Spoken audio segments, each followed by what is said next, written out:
तर सगळ्यांना सगळ्यांचंच या सेशनमध्ये खूप खूप स्वागत आहे. सो आज आपण रेकी लेवल 1 शिकणार आहोत. रेकी लेवल 1 म्हणजे काय? आता रेकी म्हणजे काय? आणि हा कोर्स फ्री आहे का? किती दिवसांचा आहे? मॅडम टायमिंग चेंज करू शकता का? असे बरेच प्रश्न मला विचारले जातात. पण नाही. जो टायमिंग मला सुटेबल आहे त्या टायमिंगनुसार मी हे आपले सेशन अरेंज करते. सो ज्यांना पॉसिबल आहे, ज्यांना शक्य आहे, ते हे सेशन अटेंड करू शकतात. ठीक आहे? सेकंड थिंग आता आपण बघूया या कोर्स बद्दल डिटेल जाणून घेऊया. सो पुन्हा एकदा तुम्हा सगळ्यांचं ज्योती रेखी आणि वास्तू ट्रेनिंग सेंटरमध्ये खूप खूप स्वागत आहे. Welcome all. आता हा आपला जो सेशन आहे तो 7 दिवसांचा असणार आहे. 7 दिवस तुम्हाला रोज 1 तास या सेशनला अटेंड राहावं लागणार आहे. याच्यामध्ये तुम्हाला अटेंडमेंट दिलं जाणार आहे. त्यानंतर जर तुम्हाला वाटत असेल की मला पुढच्या कोर्ससाठी एनरोल करायचं आहे लेवल 2 लेवल 3 साठी, तर येस डेफिनेटली तुम्ही त्याच्यामध्ये एनरोल करू शकता. याचं रेकॉर्डिंग तुम्हाला मिळणार नाही. माझं व्हॉइस बरोबर आहे ना? कोणतरी म्हणते मॅडम व्हॉइस ऐकायला येत नाहीये. No voice. उज्ज्वला रायकर. माझा आवाज क्लिअर येतोय का? क्लिअर येत असेल तर एक थंब दाखवा बरं. Yes yes yes, thank you so much. Madam तुमच्याकडे काहीतरी नेटवर्क प्रॉब्लेम आहे. माझा नेट अगदी स्ट्रॉंग आहे, इथे काहीच प्रॉब्लेम नाही. येस. सो रेकॉर्डिंग नाही दिलं जात तुम्हाला. जी लोक इथे हजर असतात या वेळेला, ती एनर्जी घेण्यासाठी रेडी असतात, त्या त्या लोकांना त्याचा लाभ मिळतो. ठीक आहे. आता आपण पुढे बघूया. माझा व्हॉइस कुठे कट झाला असेल तर मला सांगा, कारण पावसामुळे मे बी नेटवर्क प्रॉब्लेम येऊ शकतो. बरं. आता आपण पुढची स्लाइड्स बघूया.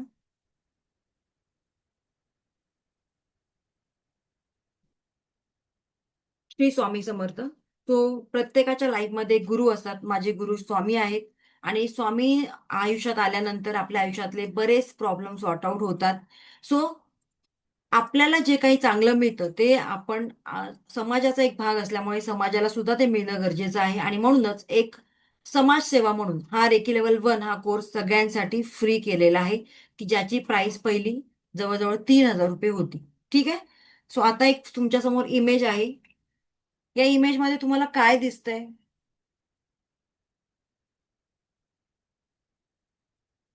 कुठेतरी स्वतःची एक छबी किंवा स्वतःचं एक इमेज बघताय असं वाटतंय का? एका हातात लॅपटॉप, एका हातात घरातली कामं, मुलांच्या जबाबदाऱ्या, कुटुंबाच्या जबाबदाऱ्या, राईट? म्हणजेच आपण असेच आहोत. आणि म्हणूनच याचं रेकॉर्डिंग न देता तुम्हाला ज्यांना ज्यांना शक्य आहे त्यांनी त्यांनी हा सेशन अटेंड करायचा आहे, व्हिडिओ ऑन करायचे आहेत, त्यांनाच त्याचा लाभ मिळणार आहे. कारण जबाबदाऱ्या आयुष्यभर आहेत, त्या संपणार आहेत का कधी आपल्या? मुळीच नाही. स्वतःसाठी अर्धा तास काढायचा म्हटलं तरी तो मिळतो का? रोज ठरवतो, रोज एक्सरसाइज करायला जायचं. कधी होतं का? तो रोज कधीच येत नाही. म्हणजेच काय, जेव्हा आपण स्वतःसाठी काहीतरी करायची इच्छा व्यक्त करतो, तेव्हा ती गोष्ट आपल्याला कधीच मिळत नाही. मग आता हा 1 तास तुम्हाला स्वतःला द्यायचा आहे, ही जर तुमची कमिटमेंट असेल, 7 दिवस रेग्युलर जर तुम्ही करणार असाल, त्यांनीच इथे थांबायचंय. कारण एखाद दिवस अटेंड नाही केला, तर तुम्हाला मग पुढचं कळणार नाही. सो तुमच्या सगळ्यांची कमिटमेंट आहे का? ही रिस्पॉन्सिबिलिटी घ्यायला सगळे तयार आहात? सेशन तुमच्यासाठी फ्री असणार आहे. पण त्याच्यासाठी 1 तास इन्व्हेस्टमेंट तुमची असणार आहे. ती इन्व्हेस्टमेंट करायला तुम्ही तयार आहात? येस असेल तर एक थंब दाखवायचंय मला. I hope. आता जवळजवळ 5:15 झालेले आहेत. सगळे चहा वगैरे पिऊन छान बसलेले असणार, त्यामुळे फ्रेश मूडमध्ये असणार. राईट? ओके, चलो. आता मी एक तुम्हाला काम देते, ते काम तुम्ही करायचंय. येस. नोटबुक काढा आणि त्या नोटबुकमध्ये एक पेज, एका पेजचे 2 पार्ट करा. ओके. एक लाईन ड्रॉ करा आणि 2 पार्ट करा. ओके. आता काय करा, तुम्हाला तुमचा हा संसार करताना काय काय अडचणी येत आहेत, तुमच्या जीवनामध्ये काय काय प्रॉब्लेम आहेत, ते लिहून काढा. So write down fast.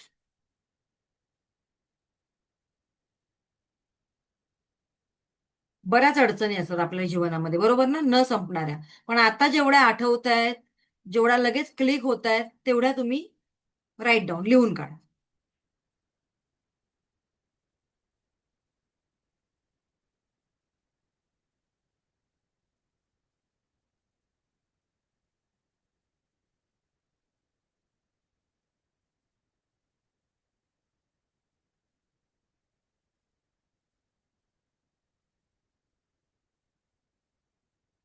बऱ्याच असतील, सो तुम्ही लिहून काढा. तुम्हाला 1-2 मिनिटं देते.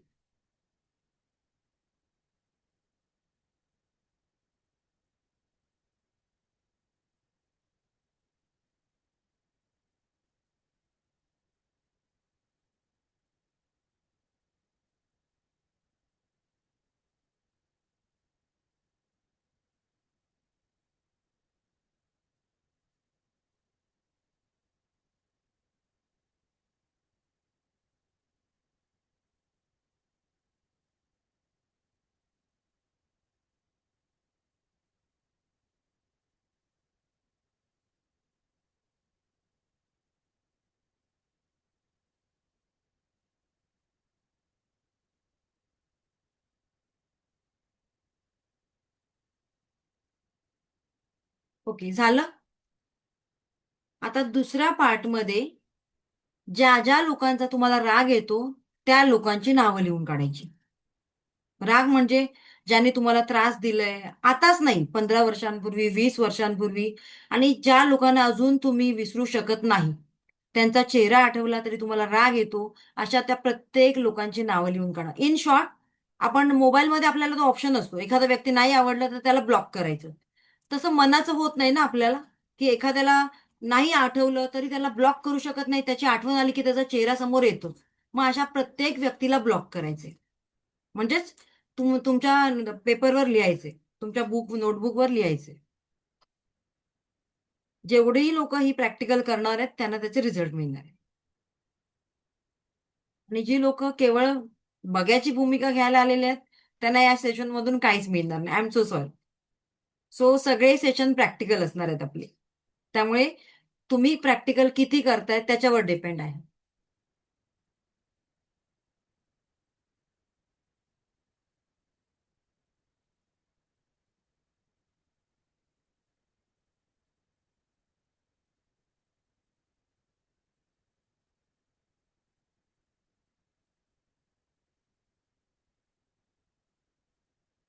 Okay, finish. चला, आता आपण बघूया, एक छोटीशी एक टेस्ट घेऊया. सगळं झालेलं आहे, डन. येस. चल, लेट स्टार्ट नाऊ. सो सगळ्यांचं लक्ष इकडे असायला पाहिजे.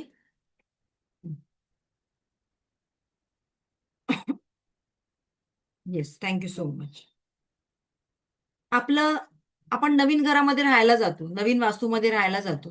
त्या वास्तूमध्ये नवीन नवीन गेल्यानंतर कसं वाटतं आपल्याला? फ्रेश, सगळं छान छान, नवीन शेजारी, नवीन घर, नवीन वस्तू, सगळं छान छान वाटतं. ती वास्तू जशी जशी जुनी होती तशी तशी आपल्या त्या घरामध्ये आपल्याला छान नाही वाटत, एवढं रुळावंसं वाटत नाही. का बरं? फर्निचर जुनं झालेलं असतं, बांधकाम जुनं झालेलं असतं. मग असं का होतं? मग आपण काय करतो, ते सगळं जुनं झालं फर्निचर, बांधकाम, की आपण त्याला रिनोव्हेशन करतो. आणि रिनोव्हेशन केव्हा करतो? बरोबर गणपतीच्या किंवा दिवाळीच्या आधी. कारण सणासुदीला घरामध्ये एक वेगळं चैतन्य निर्माण होत असतं, राईट? मग मला सांगा, दर 4 वर्षांनी, 5 वर्षांनी आपल्या घराचं रिनोव्हेशन करतो. त्यानंतर डागडुगी करतो, काय तुटलं असेल तर, काही घरातलं काही वॉशिंग मशीन असेल, मिक्सर असेल, त्याचं सर्व्हिसिंग करतो. Yes or no? तुमच्यापैकी सगळे करतात की नाही करत? येस, करतात ना. हँड रेस करा म्हणजे मला कळेल की तुम्ही छान उठलेले आहात झोपेतून. ओके. मग मला आता सांगा, आपले जे हे मन आहे, आता आपण जेवढ्या वर्षांचे आहोत, तेवढ्या वर्षांमध्ये या मनाचं सर्व्हिसिंग केव्हा केलं? आठवा बरं सगळ्यांनी. किती वर्षांपूर्वी माझ्या मनाचं सर्व्हिसिंग केलंय मी? कितींदा मी माझ्या मनासाठी अर्धा तास काढलाय आणि स्वतःशीच बोललीय, गप्पा मारल्या, अगदी मनसोक्त गप्पा मारल्या स्वतःच्या. आनंदासाठी एक दिवस कुठेतरी मी बाहेर फिरायला गेली. स्वतः एकटं एकटंच. आठवा बरं. स्वतःसाठी असं काही केलंय का मी एवढ्या येणाऱ्या एवढ्या वर्षांमध्ये? ओके, प्रतिभा मॅडम म्हणतात आठवतही नाही. बाकीचे सगळे म्हणतात नाही, नाही, नाही. ओके, मी चॅट बॉक्स मधले मेसेज वाचते. येस. सगळ्यांचे कधीच नाही. ओके. मग का बरं? आपलं हे मन, आपण जसं दिवसेंदिवस आपलं वय वाढत जातं, आपल्याला थोडंसं अपडेट करावं लागतं. मग या मनाला अपडेट करण्याची गरज नाहीये का? त्याचं सर्व्हिसिंग करण्याची वेळ येत नाही का? येते. पण आपण काय करतो? बरंच काम आहे, बरंच प्रेशर आहे, बऱ्याच रिस्पॉन्सिबिलिटीज आहेत आणि इग्नोर करतो. Every time we ignore. प्रत्येक वेळेला आपण काय करतो? त्याला इग्नोर करतो. नाही, आता हे काम आहे, ते काम आहे. कामं आपले आयुष्यभर पिच्छा सोडत नाही. मग त्यासाठी एखाद्याने आपल्याला कितीही छान शिकवलं, कुठलाही चांगला स्पिरिच्युअल गुरु असू देत, त्याची फी तुम्ही 1 लाख भरा, 2 लाख भरा, 5 लाख भरा. तुम्हाला मिळणारे रिझल्ट जर झिरो असतील, किती फी भरून, तर काय फायदा आहे का? मग ते रिझल्ट झिरो का मिळतात बरं? त्याच्या मागचं रिझन काय आहे? कारण जे आपण ते लोक देतात, पण ते घेण्यासाठी आपल्या मनाला कुठेतरी आपण अपडेट केलेलं आहे का आतापर्यंत? त्याची तयारी करून घेतलेली आहे का? नाही. कारण त्या मनामध्ये कुठेतरी अजून दूषित, वाईट विचार आहेत, निगेटिव्हिटी आहे. त्याचं क्लिन्झिंग केलेलं आहे का आपण? Yes or no? 15 वर्षांपूर्वी माझ्या सासूने मला त्रास दिला होता, माझ्या जावेने त्रास दिला होता, फलानाने त्रास दिला होता. तो राग, द्वेष अजून मनात भरलेला आहे, तसाच्या तसाच. आहे की नाही? या बिझनेस पार्टनरने मला फसवलं होतं म्हणून मी आज या परिस्थितीमध्ये आहे. What ever. मग याला काय म्हणतात? ब्लॉकेजेस. आणि या ब्लॉकेजेसमुळे कुठेतरी आपली प्रगती थांबते. मग मला सांगा, जर हे ब्लॉकेजेस ऑलरेडी तुमच्या मनामध्ये अजून आहेत, तर तिथे नवीन ऊर्जा, नवीन एनर्जी काही काम करू शकेल का? नाही करणार. कारण नवीन एनर्जीसाठी स्पेस मोकळा असावा लागतो, जागा रिकामी करावी लागते. पण आपल्या डोक्यामध्ये तेच तेच सगळं असेल, ऑलरेडी भरलेलं असेल, तर ते होईल का? Is it possible? येस, नाही पॉसिबल होणार. तर त्यासाठी आज आपण स्वतःचं सेल्फ क्लिन्झिंग करायचं आहे आणि सेल्फ क्लिन्झिंगसाठी सगळे तयार आहात का? सो त्यासाठी तुम्हाला एक एक्सरसाइज करावं लागेल. एक्सरसाइजसाठी तुम्ही तयार आहात का? जी लोक आहेत त्यांनी एक थंब दाखवायचंय. येस, कारण तुमचे व्हिडिओ ऑन असल्यामुळे मला तुमची एनर्जी कळू शकते. जर तुमचे व्हिडिओ ऑन नसतील तर मला असं वाटेल कुठेतरी झोपलेत, काहीतरी काम करतायत आणि माझं सेशन बघतायत. सो अशा लोकांना कुठल्याही प्रकारची एनर्जी मिळणार नाही. ठीक आहे? Yes, clear cut. जे आहे ते क्लिअर कट. खरं सांगणं माझं काम आहे. ओके, चलो. आपण आता पुढे जाऊया. Yes, thank you, thank you so much. So आता आपण स्वतःचं सेल्फ क्लिन्झिंग करण्याचं काम करूया. ठीक आहे? बरं, तुमच्या हातामध्ये आता सध्या जे काही काम आहे ते बाजूला ठेवायचे आणि स्वतःवर फक्त फोकस करायचंय. हा 1 तास फक्त स्वतःसाठी. जे आतापर्यंत नाही केले ते आता करायचंय. सो सेल्फ हिलिंग करूया आपण स्वतःची. ओके. आता हिलिंग वगैरे म्हणजे काय ते मी तुम्हाला पुढे सांगेन. आता आपण स्वतःची सेल्फ हिलिंग करूया. येस. जसं की आता तुम्हाला याच्यामध्ये एक इमेज दिसते बघा. क्लिन्झिंग करूया आपण स्वतःला. हे दूषित पाणी आहे आणि हे शुद्ध पाणी आहे. हा पेला ऑलरेडी भरलेला आहे, हा ग्लास. त्याच्यामध्ये मी आणखीन शुद्ध पाणी टाकलं तरी ते काय होणार आहे? दूषितच होणार आहे, खराबच होणार आहे. कारण ऑलरेडी त्याच्यामध्ये हे आहे. त्याच्यामध्ये घाण, केर, कचरा आहे. आणि म्हणूनच आज आपण स्वतःचं क्लिन्झिंग करणार आहोत. Remove painful past memories and trauma. आपल्या पास्ट लाईफ मधल्या ज्या काही पेनफुल मेमरीज आहेत, फिअर आहे, एन्झायटी आहे, ट्रॉमा आहे, त्याला आपण बाहेर काढणार आहोत. भीती आहे, त्याला आपण बाहेर काढणार आहोत. कारण कुठेतरी त्याच गोष्टीमुळे आपली प्रगती होत नाहीये. त्याला कारणीभूत समोरचा व्यक्ती नाहीये, ज्याने आपल्याला दुखवलं ती नाहीये. आपण स्वतः आहोत. त्यांनी आपल्याला दिलं, आपण ते घ्यायचं की नाही घ्यायचं हे आपण ठरवायचे. पण आपण ते घेतलंय आणि आपण घेतल्यामुळे ती एनर्जी, ती ऊर्जा अजून सुद्धा आपल्यामध्ये आहे. मग मला सांगा, तिथे पॉझिटिव्ह एनर्जी काय काम करेल का? तो आपल्याला ती निगेटिव्ह एनर्जी पहिल्यांदा एम्प्टी करावी लागणार आहे आणि त्यानंतर आपल्याला त्या जागेमध्ये पॉझिटिव्ह एनर्जी इनपुट करावी लागेल. ठीक आहे. सो सगळे रेडी असाल तर आपण पुढे चालू करूया. सेल्फ शुद्धीकरण, स्वतःचं शुद्धीकरण. हं. आता हे झालं स्वतःचं सेल्फ शुद्धीकरण, की काय करायचं, ते जे पेज मी आधी तुम्हाला नावं लिहायला सांगितलेली, ते ज्याच्यामध्ये तुम्हाला ज्या ज्या लोकांनी त्रास दिला आहे त्यांची तुम्ही नावं लिहिली आहेत किंवा तुमच्या जबाबदाऱ्या, तो त्या सगळ्याला तुम्ही फाडून टाकायचं आहे. ठीक आहे. फक्त मला एवढंच सांगा, त्या लिस्टमध्ये 10 पेक्षा जास्त नावं कोणाची आहेत? तुमचे एनिमीज किंवा तुम्हाला त्रास देणारी लोक, 10 पेक्षा जास्त लोक कोणाच्या लिस्टमध्ये आहेत? त्यांनी हँड रेस करा. ओके. 5 पेक्षा जास्त कोणाचे आहेत? ओके. ओके. चल. Got it. चला पुढे करूया आपण. सगळ्यांनी एका रिलॅक्स पोझिशन मध्ये बसायचे, डोळे बंद करायचे हलकेसे. हा. हलकेसे डोळे बंद करायचे, व्यवस्थित अजिबात डोळे उघडायचे नाहीयेत, तरच हे अगदी छान होणार आहे.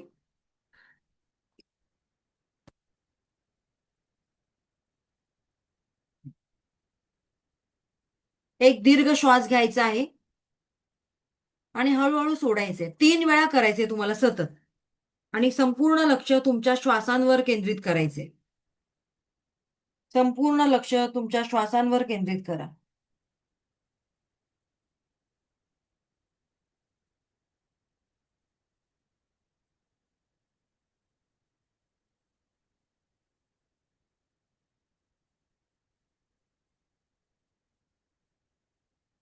पुन्हा एकदा एक दीर्घ श्वास घ्यायचा आहे. आता त्याला 2 सेकंड होल्ड करा. जेवढं तुम्हाला जमेल तेवढं होल्ड करा. श्वासाला पकडून ठेवा.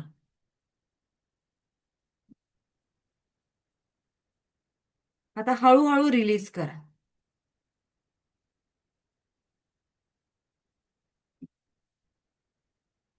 1 सेकंड पुन्हा एकदा एक दीर्घ श्वास घ्या, हळूहळू रिलीज करा.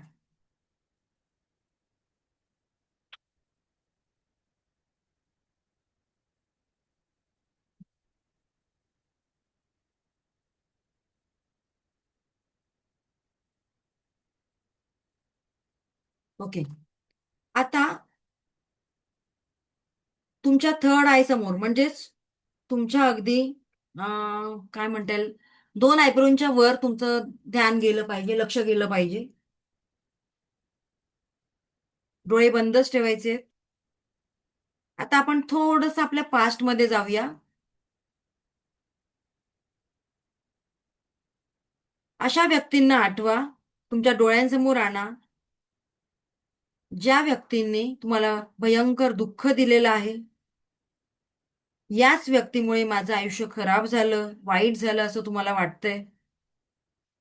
अशा व्यक्तींचा चेहरा, फोटो डोळ्यांसमोर आणा.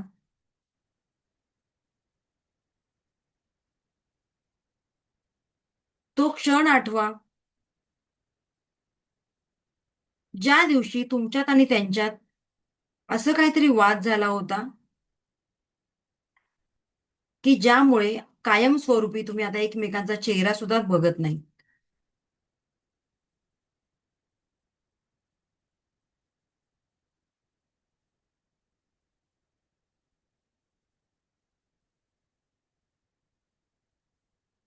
पुन्हा एकदा एक दीर्घ श्वास घ्या, हळूहळू सोडा. आता तुमच्या बॉडीवरचे व्हायब्रेशन चेक करा. राग येतोय, दुःख होतंय, मेंटली डिस्टर्ब झाल्यासारखं वाटतंय का? मनामध्ये अपमानाची, सुडाची भावना निर्माण झालेली आहे का? माझ्या दुःखाला हाच व्यक्ती कारणीभूत आहे, ही भावना निर्माण झाली आहे का?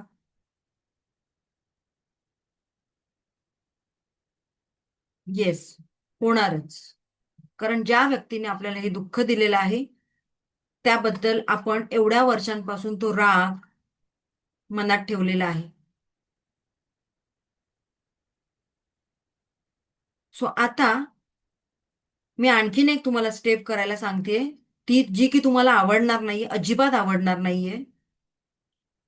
ज्या ज्या लोकांची आता आपण नावं लिहिलेली ना, त्या सगळ्या लोकांना आपण माफ करायचे आता. चला, सगळ्यांनी मनापासून त्यांना माफ करा. या युनिव्हर्सला साक्षी ठेवून आपण मनातल्या मनात म्हणा, आपला लेफ्ट हँड आपल्या हार्ट चक्रावर, आपल्या हार्टवर ठेवा आणि मनातल्या मनात म्हणा, ज्या ज्या लोकांनी आजपर्यंत मला त्रास दिलाय कळत न कळत, त्या सगळ्यांना मी आजपासून माफ करते. I am sorry. Please forgive me. Thank you. I love you. I am sorry. Please forgive me. Thank you. I love you. या युनिव्हर्सला साक्षी मानून त्या व्यक्तीला मी आज माफ करतेय.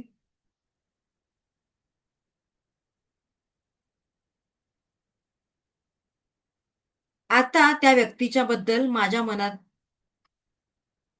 थोडा सुद्धा राग नाहीये, काहीच नाहीये, कारण आता मी त्याला मनापासून माफ केलंय.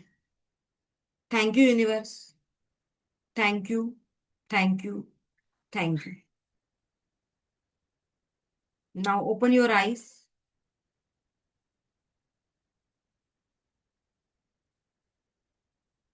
पूर्वी जेवढा राग येत होता त्या व्यक्तीचा, त्यापेक्षा आता 50% कमी झालाय का?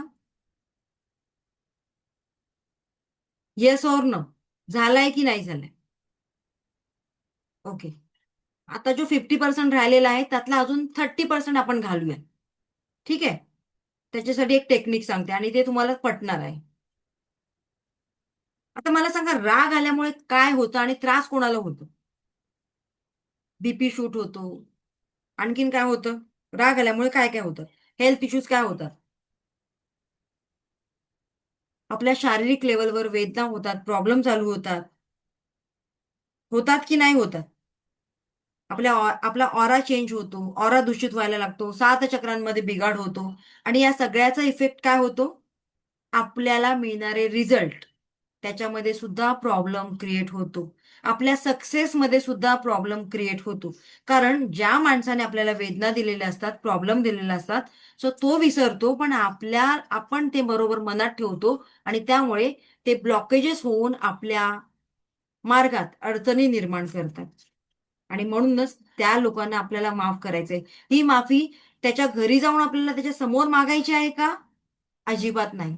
फक्त या युनिव्हर्सला साक्षी मानून आपण आपल्या मनातून हे एक एक ब्लॉकेजेस काढून टाकणार आहोत. कारण जर ब्लॉकेजेस असतील तर तुम्हाला एनर्जी मिळणार कुठून? सो आपल्याला त्या सगळ्याला रिमूव्ह करायचंय. सो आपण आता इथे नको असलेली अडगळ काढून टाकायची आहे. आपल्या माइंडमधून त्यांना कायमस्वरूपी रिमूव्ह करून टाकायचंय. का? तर पुढे काही ज्या चांगल्या घटना घडणार आहेत आपल्या आयुष्यामध्ये, त्या ऍक्सेप्ट करण्यासाठी. सो इथपर्यंत क्लिअर क्लिअर आहे? आता हे फॉरगिव्हनेस जे आपण माफ करतो एखाद्याला, त्याच्यामुळे काय फायदे होतात आपले? एकतर त्यामुळे आपले ब्लॉकेजेस क्लिअर होतात. आपला ऑरा स्ट्रॉंग होतो, पॉवरफुल व्हायला लागतो. आपले 7 चक्र थोड्याफार प्रमाणात बॅलन्स व्हायला मदत होते. ओके. त्यानंतर जेवढं लवकर या निगेटिव्ह एनर्जीला तुम्ही डिटॅच कराल, तुमच्या शरीरातून, मनातून काढून टाकाल, तेवढी ही एनर्जी तुम्हाला अफेक्ट करत नाही, तुमच्यावर हावी पडत नाही.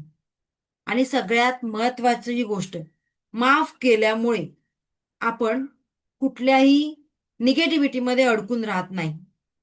आपल्याला आतूनच एक इनर पीस मिळतो. अरे वा, आता मला काहीच वाटत नाही. आता तो माणूस स्वतः समोर आला तरी सुद्धा मला काहीच वाटत नाही, कारण मी त्याला लेट गो केलंय, इग्नोर केलंय. आणि म्हणूनच आपल्याला त्या व्यक्तीला माफ करायचंय. सो सगळे रेडी झालेले आहात किंवा माफ केलेले आहात का मला सांगा? So forgiveness is your choice. का बरं? आता ते पण मी सांगते तुम्हाला. सगळ्या गोष्टी हळूहळू क्लिअर करेल. फॉरगिव्हनेस, मी जसं म्हणाले, ही तुमची चॉईस आहे. The choice that frees you, ती जी की तुम्हाला फ्री करते.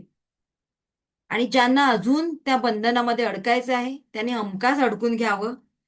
तुम्हाला कळेल की माझ्या बरोबरच्या लोकांनी, ज्यांनी ज्यांनी त्यांना माफ केलेलं आहे, त्यांची परिस्थिती बदलत चाललेली आहे आणि माझी परिस्थिती मात्र जैसे थे वैसे आहे. का? कारण अजून मी त्याला माफ केलेलं नाही मनापासून. तर त्यासाठी आपल्याला त्याला माफ करायचंय. तुम्ही म्हणाल, मॅडम तुम्हाला काय कळणार आहे, त्या माणसाने मला खूप त्रास दिलाय. पण येस, प्रत्येकाच्या आयुष्यामध्ये एक सल असते, प्रत्येकाच्या आयुष्यामध्ये एक दुःख असतं. पण लक्षात ठेवा, आपला कर्म हा ना मेजर रोल प्ले करत असतो. आता हे कुठून आलंय? हे दुःख आपल्याच नशिबात का? माझ्याच आयुष्यात हे दुःख का? हा प्रश्न तुम्हालाच नाही, प्रत्येकाच्या माइंडमध्ये असतो. फायनान्शियली प्रॉब्लेम पण मलाच का? शारीरिक मानसिक दुःख मलाच का? किती लोकांच्या मनात हा प्रश्न आहे, मलाच का? त्याने हँड रेज करा. येस, त्याचं उत्तर सांगते. मलाच का? आपलं पास्ट लाईफ कोणाला माहितीये का? पास्ट लाईफ मध्ये मी कोण होते, मी काय केलं होतं, आठवतंय का? आठवा बरं आणि सांगा मला. पास्ट लाईफ मध्ये तुम्ही कुठे जन्माला आलेला, तुम्ही काय काय केलेला, आठवा. आठवतंय कोणाला? नाही आठवत का? कारण आपल्या पास्ट मेमरीज ब्लॉक झालेल्या असतात. मग जर आपण आपल्या पास्ट लाईफमध्ये कोणाला दुखावलं असेल, तर या लाईफमध्ये येऊन आपला कर्म आपल्याला बॅलन्स करावा लागतो. आणि मग जर हजबंड वाईफ आहेत, दोघं आहेत, आणि हजबंड वाईफ मध्ये त्या नवऱ्याने जर बायकोला त्रास दिला असेल, प्रचंड त्रास दिला असेल, तर त्याचा एक सोल कॉन्ट्रॅक्ट बनून येतो. आणि सोल कॉन्ट्रॅक्ट बनून आल्यानंतर तो साक्षात परमेश्वरासमोर बोलतो की या व्यक्तीला मी फसवलंय ना, आता नेक्स्ट जन्मामध्ये या व्यक्तीने मला फसू देत. आणि मग ती गोष्ट आपल्याबरोबर होते आणि आपण म्हणतो मलाच का? कारण आपण तो सोल कॉन्ट्रॅक्ट विसरलेलो असतो. सो जोपर्यंत त्याचं फिट्टम फिट होत नाही, म्हणजेच काय, बॅलन्स होत नाही, तोपर्यंत ते दुःख आपल्याला सहन करावे लागतं. जेवढं दुःख जास्त अति, तेवढं समजायचं आपलं दुःख आता हील होतंय. आता आपली पुढे चांगली वेळ येणार आहे. सो म्हणून मला दुःख. इथपर्यंत क्लिअर? ओके, आता पुढे जाऊया. पण आता आपल्या दुःखाची जबाबदारी आपणच घ्यायची आहे. आता आता यापूर्वी आपण काय करायचो? आपल्या आई वडिलांवर ते खापर फोडायचो. तू माझं लग्न जमवून आणलंस या व्यक्तीशी, म्हणून माझ्या आयुष्यामध्ये असं दुःख आलं. किंवा फलाना फलाना व्यक्तीने माझं लग्न ठरवलं म्हणून असं झालं. तू ती गोष्ट केली नाहीस, नाहीतर माझ्या आयुष्यामध्ये असं झालं असतं. म्हणजेच थोडक्यात आपण हे ब्लेम कोणाला देतो? इतरांना. ती जबाबदारी आपण कधी आयुष्यात स्वतः उचललीये का? आपला कर्म आहे, आपलं आयुष्य आहे, त्यामुळे ती जबाबदारी पण कोणाची आहे? माझीच. दुसऱ्या कोणाची आहे का? नाही.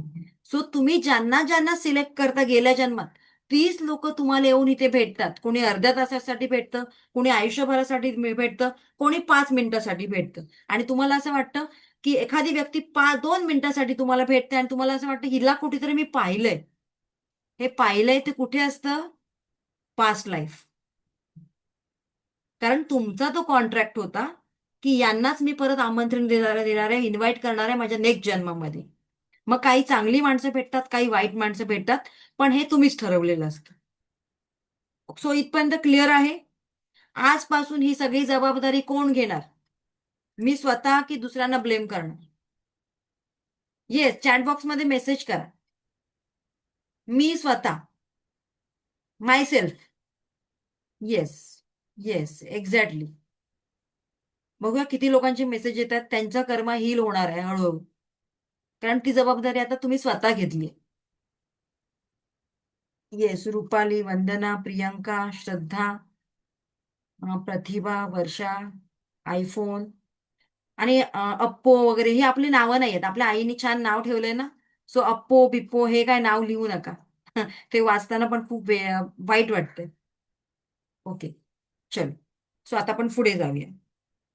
आता कोण कोण आहे की नाही मॅडम, मला अजून सुद्धा तुमचं बोलणं पटलेलं नाही. आहेत काही लोक असू शकतात की मला हे नाही पटत आहे, मी त्यांना माफ कसं करू? बरोबर ना? सो त्याच्यासाठी एक स्टोरी, छोटीशी स्टोरी सांगते. तुमची परमिशन असेल तर सांगू का? If your permission. ओके. आता इथे बसणाऱ्या लोकांपैकी काही लोक आहेत खूप हट्टी आहेत. त्यातले 10 लोक आपण पकडूया खूप हट्टी आहेत की नाही बाबा मला तर हे काय पटत नाहीये, मी का बरं त्या व्यक्तीला माफ करावं? मग ती व्यक्ती गेली तिच्या गुरुकडे. गुरुकडे गेले आणि म्हणाली, या या लोकांनी मला त्रास दिले, त्यांची मी एक लिस्ट करून आणली, ही बघा. त्याने ते दाखवतात, ही लिस्ट आहे. किती आहेत? 15 लोक आहेत. नाही नाही, अजून आहेत तर अजून काही नावं आहेत का? सो ती विचार करते, हो आहेत आहेत, अजून 5 आहेत.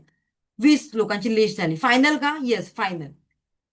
मग ते गुरुजी म्हणतात, आता काय कर, तू मार्केटमध्ये जा. मार्केटमध्ये जाऊन मोठमोठ्या आकाराचे असे 20 बटाटे आण. पोटॅटोज, बटाटे घेऊन येते. आता काय करायचं गुरुजी? आता त्या सगळ्या पोटॅटोजवर त्या त्या लोकांची नावं लिहायची पेनाने. ओके, ठीक आहे, नावं लिहिली. आता पुढे काय? आता हेच पोटॅटोची पिशवी रोज तुम्हाला, तुम्ही जिथे जाल तिकडे कॅरी करायची. बरं, ठीक आहे. मग हे सगळं केल्यानंतर माझ्या आयुष्यातलं दुःख कमी होणार आहे का? ऍब्सुलेटली कमी होणार आहे. Don't worry. ओके, मग मी करायला तयार आहे. पण कंडिशन एकच आहे. कारण आपल्या आयुष्यामध्ये जर चांगलं व्हायला पाहिजे तर त्याच्यामध्ये अटी-तटी असतातच, राईट? सो कंडिशन अशी आहे की जिथे जिथे तुम्ही जाल, वेरेवर, जिथे जिथे जाल, तिथे तिथे तुम्हाला ती पिशवी कॅरी करायची आहे. ती म्हणाली, हो काहीच नाही त्यात अडचण मला. ठीक आहे. सो पहिलं नवीन नवीन म्हणून पहिला दिवस पिशवी कॅरी केली, एकदम छान उत्साह होता. आता माझ्या आयुष्यातलं सगळं दुःख जाणार आहे. सगळा उत्साह छान होता. पिशवी घेतली, सगळीकडे जायला लागल्या. ऑफिसमध्ये जाता जाता आपण ज्या याने प्रवास करतो, व्हेकलने, मे बी बस असेल, ट्रेन असेल, वॉट एव्हर. सो त्या बसमधून, ट्रेनमधून धक्के खात खात ती पिशवी मात्र हातात घ्यावी लागत होती. ऑफिसमध्ये गेल्यानंतर ऑफिसमध्ये पण टेबलच्या समोर ती पिशवी ठेवावी लागत होती. त्यानंतर बॉसच्या कॅबिनमध्ये गेल्यानंतर सुद्धा ती पिशवी हातात घ्यावी लागत होती. ओके, जिथे जिथे कुठे जावं लागत होतं तिकडे. मग आता पहिला दुसरा दिवस ठीकठाक गेला. तिसरा चौथा दिवस पण थोडंसं जीवावर आल्यासारखं झालं. मग नंतर नंतर थोडंसं कंटाळा आला. आज 15वा दिवस उजाडला. 15व्या दिवसामध्ये त्या माणसाच्या चेहऱ्यावर उत्साह नव्हता. उत्साह कमी झाला होता. दिसत होतं त्याच्या चेहऱ्यावर की आता हा माणूस कंटाळलेला आहे. आणि 21व्या दिवशी मात्र तो अक्षरशः कंटाळला. का बरं? कारण ते पोटॅटोज, ते बटाटे सगळे कुसले आणि त्याच्यातून वास यायला लागला. अक्षरशः अळ्या पडायला लागला. आता नको बाबा, खूप भयंकर वास येतोय. आता मात्र मला गुरुजींकडे जावं लागणार, पण जाण्याच्या आधी ही पिशवी मला फेकून द्यावी लागणार नाल्यात. सो त्यासाठी मी गुरुजींची परमिशन नाही घेणार. मी आता ही फेकून देतो. फेकून दिली आणि ते गुरुजींकडे गेले. गुरुजी, असा असा प्रकार झाला. तर ते गुरुजी म्हणाले, तुझ्या प्रश्नातच तुझं उत्तर आहे. 20 दिवस जर तुम्ही ती पिशवी कॅरी करताय, कॅरी करता करता त्यातले बटाटे कुसून जातात, उग्र वास येतोय, तुम्हाला सहन होत नाहीये, तर विचार करा, एवढ्या वर्ष तुम्ही त्या व्यक्तीबद्दल जो राग धरलाय मनामध्ये, त्यामुळे तुमचं शरीर, मन, ऑरा खराब होणार नाही का? त्याचे इफेक्ट्स आपल्या डोळ्यांनी दिसणार आहेत का? पण हळूहळू ते आपल्या मनावर, आपल्या घरावर, आपल्या कुटुंबावर निगेटिव्ह एनर्जी सोडत असतात. मग ही एनर्जी तुम्हाला हवी आहे का? ओके. सो येस, त्यासाठी आपल्याला प्रत्येक व्यक्तीला माफ करायचंय. कारण त्या व्यक्तीला कुठल्या ना कुठल्या तरी जन्मात आपण त्रास दिलेला आहे आणि म्हणूनच ती व्यक्ती कर्मा म्हणून तुमच्या समोर आलेली आहे. As the rule of Karma. Okay. So त्यासाठी आपण त्या व्यक्तीला माफ करायचं. इथपर्यंत क्लिअर? चलो. आता आपण डॉक्टर मिकाऊ उसुई यांचे काही प्रिन्सिपल्स घेऊया. सो सगळ्यांचं क्लिअर झालेलं आहे का? असेल तर एक थंब दाखवा मला. थोडंसं पाणी पिऊन घेते.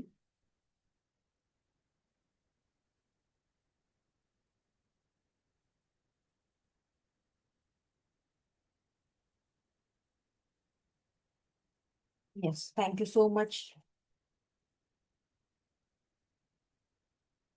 त्याआधी पण आणखी थोडंसं बघूया. Life is short, focus on what really matter most. तुमच्यापैकी ते कोण आहे की तुम्हाला माहित आहे की मॅडम मी वयाच्या 100व्या वर्षी जगणार आहे, 100 वर्षापर्यंत जगणार आहे? आहे का कोण? इफ एनीवन, का कोण आहे का मला सांगा. 100 किंवा 105, 110 वर्ष मी जगणार आहे, आहे का? नाही. बरोबर ना? ओके. मग आपण का बरं एवढा एखाद्याचा राग करतो? So life is short, focus on what really matter most. You have to change your priorities over time. आणि म्हणूनच आपल्याला आपल्या प्रायोरिटीज टाइम बरोबर चेंज करायच्या आहे. आपण आपल्या मनाला प्रिपेअर्ड करायचं आहे. The biggest difference between money and time. You always know how much money you have, but you never know how much time you have. तुमच्याकडे किती वेळ आहे तुम्हाला माहित नाही, पण तुमच्या बँक अकाउंटमध्ये किती पैसे आहेत हे तुम्हाला काउंट करता येतात. Yes or no?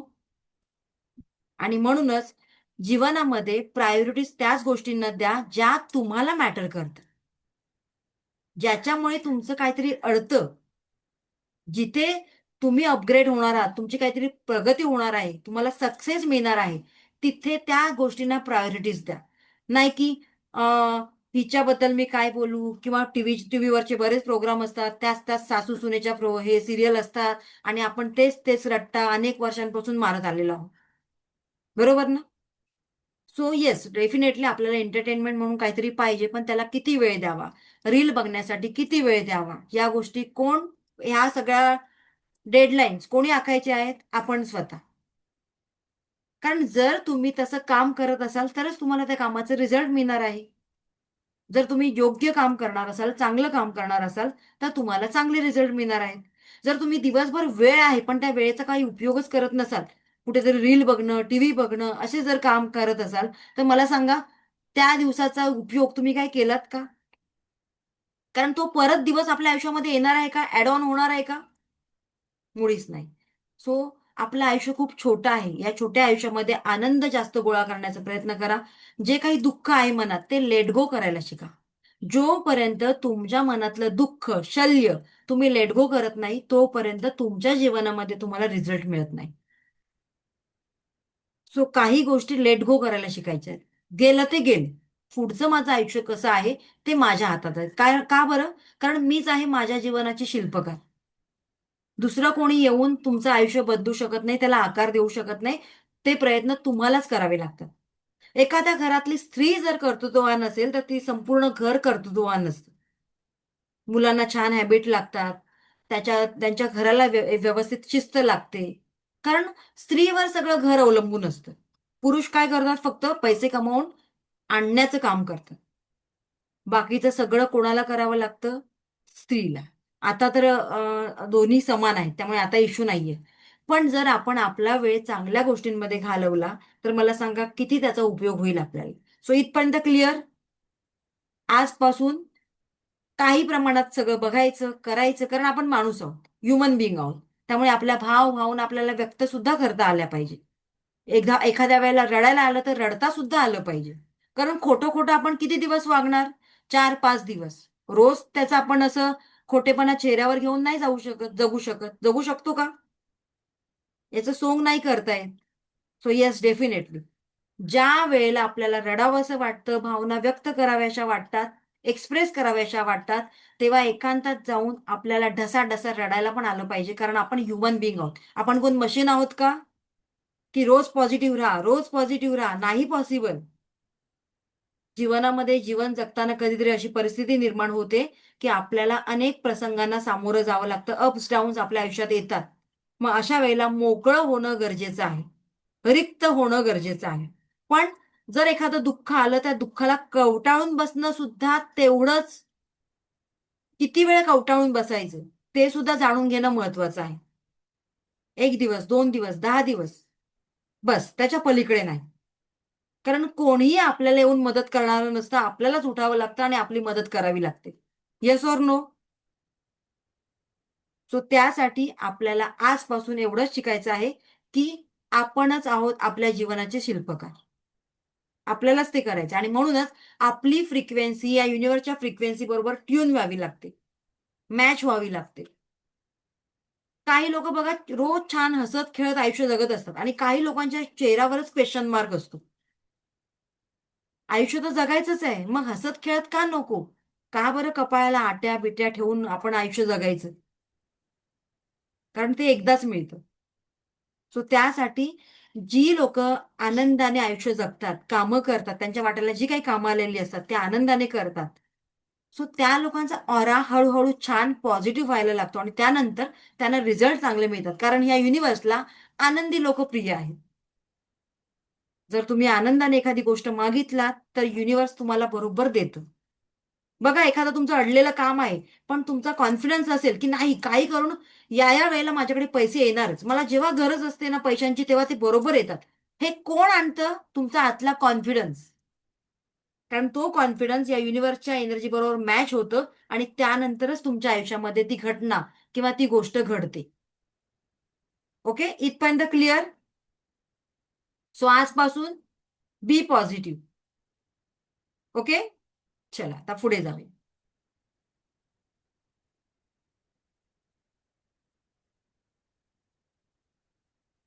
Find your life purpose. आता तुम्हाला तुमचा लाईफ पर्पज काय आहे तो सुद्धा शोधणं फार गरजेचं आहे, की मी जीवनामध्ये येऊन मला काय करायचंय, माझा फोकस कुठे जाणार आहे. कारण जिथे जिथे तुमची एनर्जी तिथे तिथे तुमचा फोकस, जिथे तुमचं इंटेन्शन तिथे तुमची एनर्जी काम करत असते. आणि त्यासाठी तुम्हाला तुमचा लाईफ पर्पज फाइंड आउट करणं फार गरजेचं आहे. ओके, आता आपण बघूया. थोडक्यात माझी एक ओळख करून देते तुम्हाला. नमस्कार सगळ्यांना. माय सेल्फ ज्योती पवार. मी रेकी ग्रँड मास्टर, वास्तू consultant, dowsing expert, numerologist, angel master trainer, Akashic reader, home and animal communicator आहे. आणि गेल्या 15 वर्षापासून मी या फील्डमध्ये आहे. सॉरी, 15 नाही, 13 वर्षापासून मी या फील्डमध्ये आहे. 2 वर्ष मी आधी शिकत होते. सो मी जवळजवळ हे 5,000 तर कधीच झालेलं आहे. मी जवळजवळ आतापर्यंत 10,000 पेक्षा जास्त लोकांना त्यांच्या पर्सनल आणि प्रोफेशनल लाईफमध्ये एक सॅटिस्फाईड रिझल्ट दिलेला आहे. ठीक आहे. मग हे रिझल्ट रेकीच्या माध्यमातून असतील, न्यूमरोलॉजीच्या माध्यमातून असतील किंवा आणखीन कुठल्याही माध्यमातून असू शकतात. ओके. वास्तूच्या माध्यमातून असतील, व्हॉट एव्हर. सो असे माझे स्टुडंट आहेत. जसं की मी आधी ऑफलाईनमध्ये क्लासेस घेत होती आणि त्यानंतर ऑफलाईन ऑनलाईन, आता कोरोना नंतर टोटली ऑनलाईन चालू झालेलं आहे. आणि मध्ये मध्ये काही सेशन मी ऑफलाईनमध्ये घेते वास्तूचे वगैरे. जूनमध्ये पुण्याला माझा एक असा हे झालेला आहे, अवॉर्ड्स मिळालेला आहे, ज्याच्यामध्ये मी हिलिंगमध्ये चांगली कामगिरी कामगिरी केली होती म्हणून. सो या ज्या ऍक्ट्रेस आहेत, श्रुती मराठे, यांच्या हस्ते मला हा पुरस्कार मिळाला होता. ठीक आहे. त्यानंतर येवले चहाचे जे सीईओ आहेत त्यांच्याकडून मला एक पुरस्कार मिळाला होता. सो अशी माझी एक छोटीशी जर्नी.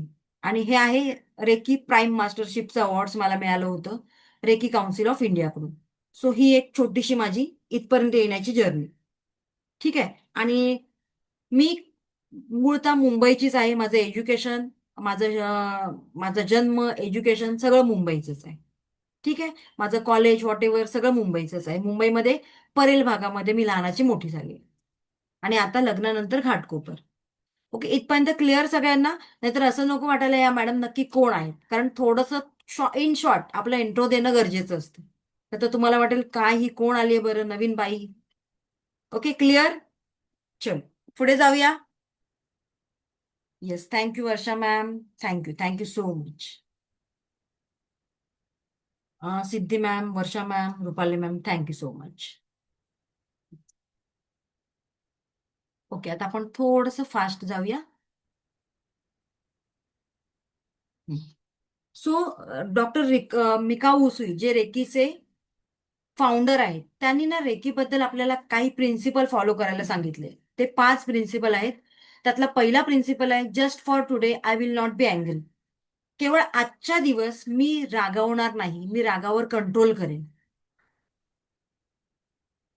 असं कोण व्यक्ती आहे का की मला राग येतच नाही मुळी, मला राग कधीच येत नाही, असं कोण आहे का? असेल तर सांगा, आपण आत्ताच्या आता इथे तुमचा सत्कार करूया. एवढे लोक आहेत त्या लोकांसमोर. बरोबर नाही, पॉसिबलच नाहीये, कारण आपण ह्युमन बिईंग आहोत. राग येणारच, पण राग किती यायला पाहिजे त्याला मर्यादा आहे. आणि म्हणूनच डॉक्टर मिका उसी यांनी सांगितलेलं आहे, रोज आपण मनाशी ठरवायचं, आजच्या दिवस मी रागावर कंट्रोल करेन. रागावणार नाही असं नको म्हणूया आपण, आजच्या दिवस मी रागावर कंट्रोल करेन. कारण राग आल्याने कोणाला त्रास होतो? आपल्याला त्रास होतो. शरीरावर इफेक्ट कोणाच्या होतो? आपल्या होतो. बीपी शूट होतो, शरीराला त्रास होतो, हीट वाढते, बॉडीतील मेंटल फिजिकली ब्लॉकेजेस क्रिएट होतात, मनाविरुद्ध घटना घडायला लागतात. कारण एक गोष्ट वाईट घडली की अनेक गोष्टी वाईट घडतात. का? आपण व्हायब्रेशन तसे देतो. बरोबर ना? आणि म्हणूनच या रागावर आपल्याला हळूहळू कंट्रोल करायला शिकायचं आहे. हळूहळू. बरं, रागाच्या भरामध्ये पहिले शिकार कोण होतात? बिचारी आपली निरागस मुलं. का मम्मीने मारलं हे पण त्यांना कधी कधी माहित नसतं. मम्मीला राग आला आणि मम्मीने मारलं, धोपटलं. सो येस, डेफिनेटली त्यासाठी आपल्याला आपल्या मनावर थोडासा कंट्रोल करावा लागणार आहे. रागामुळे मनामध्ये सुडाची, द्वेषाची भावना निर्माण होते. त्यामुळे तिथे कुठली एनर्जी क्रिएट होते? Yes, definitely negative energy. आणि म्हणूनच आपण थोडासा संयम ठेवायचा. हा संयम किती ठेवायचा आहे? कालच्या पेक्षा आज थोडा कमी. आज थोडं मी डोक्याने काम करणार आहे. आज थोडी मी स्टेबल राहणार आहे. माझ्यामध्ये थोडीशी पेशन्स लेवल वाढवणार आहे. आणि आज मी रागावर थोडा थोडा कंट्रोल करणार आहे. मग हा फरक रेकीमध्ये आल्यानंतर हा फरक कोणाला दिसतो? तुमच्या घरातल्यांना. की अरे, माझी मम्मी ज्या दिवसापासून त्या ज्योती पवार मॅडमचे सेशन अटेंड करायला लागलीये, त्या दिवसापासून आमच्या घरामध्ये भांडणं, तंटा, राग, रुसवे बऱ्याच प्रमाणात कमी झालेले आहेत. आता अशी भांड्यांची आदळआपट होत नाही. काहीतरी झालेलं आहे. मम्मी तू बस बरं, तिकडेच बस. तू सगळे सेशन अटेंड कर. त्याच्यामुळे आपल्या घरामध्ये सुद्धा चांगले रिझल्ट मिळत आहेत. सो हे कोण बोलायला लागतात? हळूहळू आपली मुलं, आपली मिस्टर, आपले शेजारचे पाजारचे. हे या गोष्टी आपल्या आयुष्यामध्ये डेफिनेटली होतात. कारण आपण कारेला आरे करताना थोडासा विचार करायला लागतो, की आता मला इथे रिॲक्ट होण्याची गरज आहे का? नाही. समोरचा माणूस थोडासा रागावलाय, त्यामुळे मी काय करणार आता? थोडासा माझ्या रागावर कंट्रोल करणार. त्याला स्वतःची चूक कळू देत, तेव्हा तो माझ्याकडे येईल, किंवा मी त्याच्याकडे थोडासा शांत झाल्यानंतर जाईन आणि त्याला त्याची चूक कबूल करायला लावे. पण येस, डेफिनेटली करायला लावे. पण केव्हा? त्याचा राग थोडासा कंट्रोलमध्ये आल्यानंतर. कारण तो पण रागवलाय, आता मी पण रागवले. काय होणार आहे? तेव्हा तापलंय, झालं. काय होणार आहे? ऑब्व्हियसली. सो आपल्याला तिथे थोडंसं कंट्रोल करायचंय. नंतर डॉक्टर मिकाऊ उसी यांनी दुसरा प्रिन्सिपल सांगितलेला आहे, केवळ आजच्या दिवस मी कुठल्याही गोष्टीचं टेन्शन घेणार नाही, काळजी करणार नाही. सो आता तुम्ही म्हणाल, मॅडम परत परत तुम्ही आमच्या सगळ्या अगेन्स्ट बोलताय. काळजी करणार नाही असा आमचा एकही दिवस जात नाही. मुलं शाळेत जाईपर्यंत आणि हसबंड ऑफिसला जाईपर्यंत आमच्या डोक्यामध्ये तेच तेच टेन्शन चालू असतं, की आज खाल्लंय, उद्या काय होणार? आजचा दिवस चांगला गेला, उद्या काय होणार? माझ्या मुलांचं काय होणार? माझं काय होणार? मला घर घ्यायचं, आमचं घर होईल की नाही? म्हणजे अशा अनेक गोष्टींमध्ये आपण अडकलो जातो, टेन्शन्स घेतो, बऱ्याच चिंता आपल्या मनामध्ये असतात. आणि आपल्या सिद्ध पुरुषांनी सांगितलेलं आहे, चिंता चित्ते समान असते. हे सगळं सुद्धा आपण ऐकतो, कळतंय पण वळत नाही. असं सुद्धा आपल्या आयुष्यामध्ये घडतं. Yes or no? मग त्यासाठी आपल्याला काय करायचंय? तर आपल्याला या सगळ्या गोष्टींवर थोडा थोडा कंट्रोल करायचा आहे. बरं, हे चिंता, टेन्शन कशामुळे होतं आपल्या आयुष्यामध्ये? भविष्याची अनिश्चितता, इनसिक्युरिटी. आपल्याला कुठेतरी आपण असुरक्षित आहोत असं फील होतं. माझा जॉब आहे पण तो टिकेल का? इनसिक्युरिटी. माझी मुलं आहेत पण पुढे चांगली वागतील का? आपण चांगला विचार करूया ना. आपण वाईट विचार कशाला करूया? सो बी पॉझिटिव्ह. मुलगा इंटरव्ह्यूला जातोय, इंटरव्ह्यू मध्ये सिलेक्ट होईल का? काय माहित बाबा, सिलेक्ट होईल की असाच येईल घरी? म्हणजे ही निगेटिव्हिटी आपण त्याच्या ऑरा क्षेत्रामध्ये ऑलरेडी टाकलेली असते.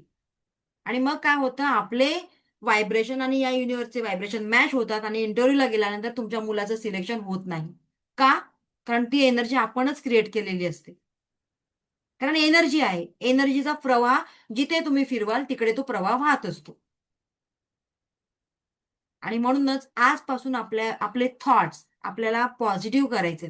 नुसतं पॉझिटिव्ह विचार करून पॉझिटिव्ह आपण होत नाही. आपल्या ऍक्शन मधून त्या पॉझिटिव्हिटी, ती पॉझिटिव्ह गोष्ट आपल्याला व्हायला पाहिजे. सो इथपर्यंत क्लिअर आहे सगळ्यांचं? 2 प्रॉमिस केलेले आहेत आज आपण स्वतःबरोबर. एक, कमी रागवणार. दुसरं, चिंता करणार नाही किंवा इतर गोष्टींचं टेन्शन घेणार नाही. कारण ही चिंता, टेन्शन नेहमी आपल्या भविष्याशी निगडीत असतं. बरोबर ना? Yes or no? नेहमीच आपण त्याचाच विचार करू. मग रेकी काय आपल्याला शिकवते? रेकी शिकवते प्रेझेंटमध्ये जगा. पास्ट तुमचा झालाय तो विसरा. प्रेझेंटमध्ये जगा. फ्युचर तुमचा अजून तुम्ही बघितला नाहीये. सो प्रेझेंटमध्ये राहायला शिकवते. आपली एनर्जी स्ट्रॉंग आणि पॉझिटिव्ह होते. ओके, इथपर्यंत क्लिअर आहे? आता पुढे बघूया. तिसरा प्रिन्सिपल आहे, I will do my work honestly. आजपासून मी माझं सगळं काम प्रामाणिकपणे पार पाडणार आहे. मग ते कुठलंही माझं काम असेल. मी हाऊस वाईफ असेल तर माझ्या घरातलं काम. मी एखाद्या ठिकाणी जॉब करते तर त्या कंपनीचं जॉब, जे काही प्रोफेशन तुमचं असेल, काही जॉब प्रोफाईल असेल, व्हॉट एव्हर ते. कारण आपण स्वतःशी प्रामाणिक राहणं, आपल्या कामाशी प्रामाणिक राहणं हे फार फार गरजेचं आहे. आपण जर इतर कामामध्ये फसवणूक केली, आळशीपणा केला, लबाडी केली, कुठेतरी इग्नोर केलं त्या कामाला, तर आपल्याला सुद्धा भविष्यामध्ये तेच रिझल्ट मिळतात. आणि म्हणूनच आपल्याला आपल्या कामामध्ये ऑनेस्ट राहावं लागतं, प्रामाणिक राहावं लागतं. आणि कुठलंही काम लहान किंवा छोटं मोठं असं नाही. जे काम तुम्हाला आवडतं, ज्या कामामध्ये तुम्हाला आनंद मिळतो, ते काम तुम्हाला निवडायचं आहे. आणि जर तुम्ही करत असलेलं काम तुम्हाला आवडत नसेल, तर त्या कामामध्ये आवड निर्माण करा. जर ऑप्शन नसेल, येस ऑर नो, तर तिथे आवड निर्माण करा. कारण ते तर हाऊ येणे आपल्याला करायचंय. मग रागावून, रुसून, आळसपणा करून का बरं करायचं? त्यापेक्षा त्या कामामध्ये मी माझे एफर्ट्स टाकते. कोणतरी ते एफर्ट्स बघत असतं. ओके. सो येस, डेफिनेटली तुमचं ऑफिसचं काम, तुमच्या घरगुती जबाबदाऱ्या, तुमचं बिझनेस, तुमचं प्रोफेशन, व्हॉट एव्हर जे काही आहे, सो त्या सगळ्या गोष्टी तुम्हाला प्रामाणिकपणे करायच्या आहे. आजपासून माझं काम चोखपणे आणि प्रामाणिकपणे मी करण्याचा प्रयत्न करेन. चौथा प्रिन्सिपल आहे, आय विल बी ग्रेटफुल. आजपासून मी अगदी ग्रेटफुल राहण्याचा प्रयत्न करेन. ग्रेटफुल म्हणजे थँकफुल. प्रत्येक कामासाठी थँकफुल. आता प्रत्येक गोष्टीसाठी, प्रत्येक व्यक्तीसाठी, प्रत्येक अनुभवासाठी कृतज्ञता, ग्रॅटिट्यूड निर्माण करणं फार गरजेचं आहे. आपल्या जीवनामध्ये ज्या काही चांगल्या वाईट घटना घडतात, कठीण प्रसंग घडतात, त्याचे सुद्धा आपण मनापासून आभार मानायचे. कारण दुःख नाही तर सुखाची किंमत कळते का? रोज तुम्हाला 1 महिना गोड-गोड जेवण दिलं, ताट समोर ठेवलं छानपैकी आरामात, तर तुम्हाला ते आवडणार आहे का 31व्या दिवशी? काय हे रोज गोड-गोड खाऊन तोंडाची टेस्टच गेली आमची, असं आपण म्हणायला सुरुवात करतो. म्हणूनच आयुष्यामध्ये, आपल्या आयुष्याच्या ताटामध्ये या सगळ्या गोष्टी पाहिजेत. गोड, तिखट, आंबट सगळंच. त्याशिवाय आपल्याला आयुष्यामध्ये जगण्याची मजा येत नाही. ठीक आहे? सो येस, डेफिनेटली तुम्हाला मदत करणाऱ्या समाजातील प्रत्येक घटकाला तुम्हाला थँक यू बोलायचंय. मग सगळे वालावाला. तुमचा हारवाला, भाजीवाला, सिलेंडरवाला, जेवढे काही आहेत लोक, तुमचा रिक्षावाला, त्या सगळ्यांप्रती तुम्हाला ग्रॅटिट्यूडची भावना ठेवायची आहे. आपल्या हिंदू संस्कृतीमध्ये झाडांबद्दल कृतज्ञता आहे, प्राण्यांबद्दल कृतज्ञता आहे, म्हणून वटपौर्णिमा, नागपंचमी असे सण साजरे करतो आपण, राईट? पहिल्यापासून, पूर्वीपार काळापासून ही कृतज्ञता आहे तशीच आहे. बदल कोणी केला? आपण. पूर्वीचे लोक एवढ्यामध्ये खुश होते का? त्यांच्यामध्ये ही ग्रॅटिट्यूडची भावना होती. जे दिलंय परमेश्वरा, त्याच्यामध्ये आम्ही खुश आहोत. आता एवढं आहे, पण ते आम्हाला एवढंसच वाटतंय. So gratitude. आपली एवढीशी गोष्ट एवढी केव्हा व्हायला सुरुवात होते? जेव्हा प्रत्येक गोष्टीत आपण ग्रॅटिट्यूड व्यक्त करतो तेव्हा. थँक यू परमेश्वरा. भले आता माझा बँक बॅलन्स 2 लाख रुपयाचा आहे, पण त्याच्यासाठी थँक यू.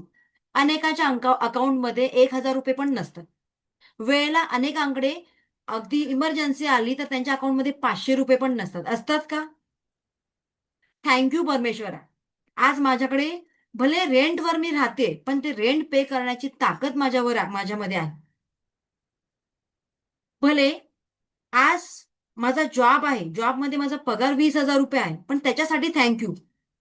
तो जॉब आहे म्हणून मी माझ्या फॅमिलीला व्यवस्थित आज पोहोचतोय.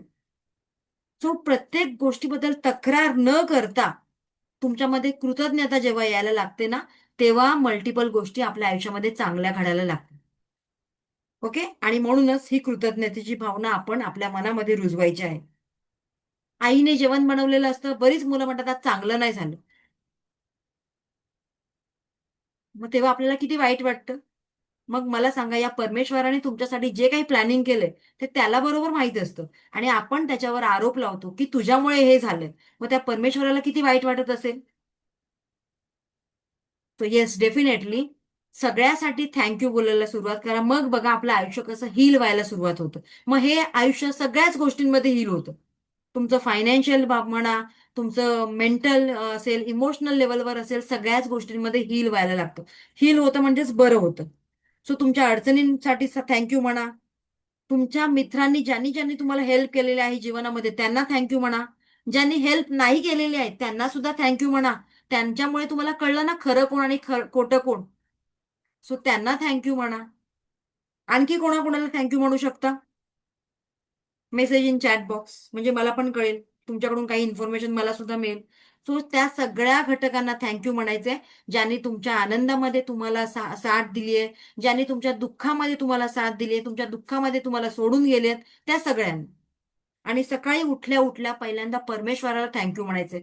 थँक्यू परमेश्वरा, मला आज छान दिवस दाखवल्याबद्दल. आपल्याला माहितीये का उद्याचा नंबर माझा आहे. आज या जगातून किती लोक एक्झिट करतात? जवळजवळ 10,000 पेक्षा लोक जास्त एक्झिट करतात. आपल्याला माहित आहे आपला नंबर कधी येणार आहे. सो जो प्रत्येक दिवस मिळतोय त्या सगळ्या दिवसांसाठी आपण काय म्हणायचे? थँक्यू. ओके. आज आपण जिवंत आहोत म्हणून श्वास घेतोय, कारण तो श्वास फ्री मध्ये आहे. पण मृत्यू पावलेल्या लोक श्वास घेऊ शकतात का? तो ऑक्सिजन नावाला लावला जातो शेवटच्या स्टेपला आणि त्याच्याकडून 4 ते 5 लाख रुपये लुटले जातात. Yes or no? So yes, त्यासाठी देवाचे थँक्यू म्हणायचे, देवाचे आभार मानायचे. त्यानंतर सगळ्यात शेवटचं प्रिन्सिपल आहे, I will be kind to all living thing. आजपासून मी प्रत्येक प्राणीमात्रावर प्रेम करणार आहे. आजपासून मी प्रत्येक प्राणीमात्रावर प्रेम करणार आहे. डॉक्टर मिकाऊ उसुई यांनी आपल्या सगळ्यांना दिलेली एक सुंदर आणि मौल्यवान शिकवण आहे. सगळ्या प्राणीमात्रांवर प्रेम. हे केवळ रेकी साधकांसाठी नाहीये, तर सगळ्यांसाठीच आहे, आपल्या सगळ्यांसाठी. आपण काय करतो? केवळ माणसांवर प्रेम करतो. माणसं वेळेला उलटतात, प्राणी उलटत नाही. प्राणी आपल्याला सपोर्ट करतात. सो येस, डेफिनेटली आपल्याला प्रत्येक प्राणीमात्रावर प्रेम करायचंय. आता उन्हाळा होता, उन्हाळ्यामध्ये त्यांना पाणी द्या, थोडंसं अन्न द्या. याच्यामध्ये सुद्धा आपल्याला त्यांचे ब्लेसिंग्स मिळतात. एखादा भटका कुत्रा असेल, एखादा जखमी झालेला प्राणी असेल, पक्षी असेल, तर त्याला मदत करा. ओके. सो येस, पक्ष्यांना दाणं पाणी देणं, झाडांना जपणं, झाडांना पाणी घालणं किंवा जर जागा असेल तर झाडं लावणं, हे सुद्धा आपलं कर्तव्य आहे. सार्वजनिक ठिकाणी साफसफाई करणं. आपण ट्रेनमध्ये प्रवास करतो, पण किती लोक आहेत ट्रेनमध्ये घाण करतात? का? तर ही सार्वजनिक प्रॉपर्टी आहे, आम्हाला काय करायचंय? याला जबाबदार कोण? आपण. माझा आवाज येत नाहीये का? प्रतिभा म्हणतात आवाज येत नाही. आवाज क्लिअर येत असेल तर मला एक थंब दाखवा बरं. येस. प्रतिभा मॅडम, माझा आवाज येतोय क्लिअर. तुमच्याकडे काहीतरी नेटवर्कचा प्रॉब्लेम आहे मे बी. सो येस, आपल्याला सगळ्या लोकांबद्दल, सगळ्या प्राण्यांबद्दल कृतज्ञता दाखवायची आहे. सो इथपर्यंत क्लिअर आहे सगळ्यांचं? एकच मिनिट. येस, इथपर्यंत क्लिअर आहे का? Yes. Okay. Thank you so much. एकच मिनिट.